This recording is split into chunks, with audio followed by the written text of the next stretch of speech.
दोस्तों, आकांक्षा दुबे सुसाइड के मामले में लाइव आकर मीडिया के सामने अनुराधा सिंह जी फुट-फुट कर रोईं। आखिर दोस्तों इसके पीछे रीज़न क्या है, मैं आप सभी को इस वीडियो में बताऊँगा। तो दोस्तों प्लीज़ रिक्वेस्ट है, आप लोग अगर चैनल पे नए हैं तो चैनल को सब्सक्राइब कर लीजिए और वीडियो को लाइक दोस्तों। चलिए शुरू करते हैं वीडियो।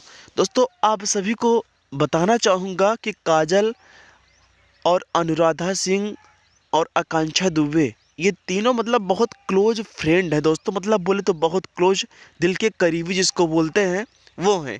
इनका भी हाथ आ रहा है। कुछ लोगों का कहना है कि अनुराधा को पकड़ लीजिए, सारी पोल खुल जाएगी। तो दोस्तों मैं आप सभी को बता दूं कि वो उनकी बहुत क्लोज फ्रेंड थी। अभी मीडिया के सामने उनकी माँ और अनुराधा सिंह जी फुट-फुट कर रोईं। दोस्तों आप सभी को बताना चाहूँगा कि ऐसी गलतफ़हमियों से आप लोग बिल्कुल बचें। इसमें अनुराधा जी का कोई हाथ नहीं है। जो भी आरोपी है आप लोग को अंदाज़ा होगा।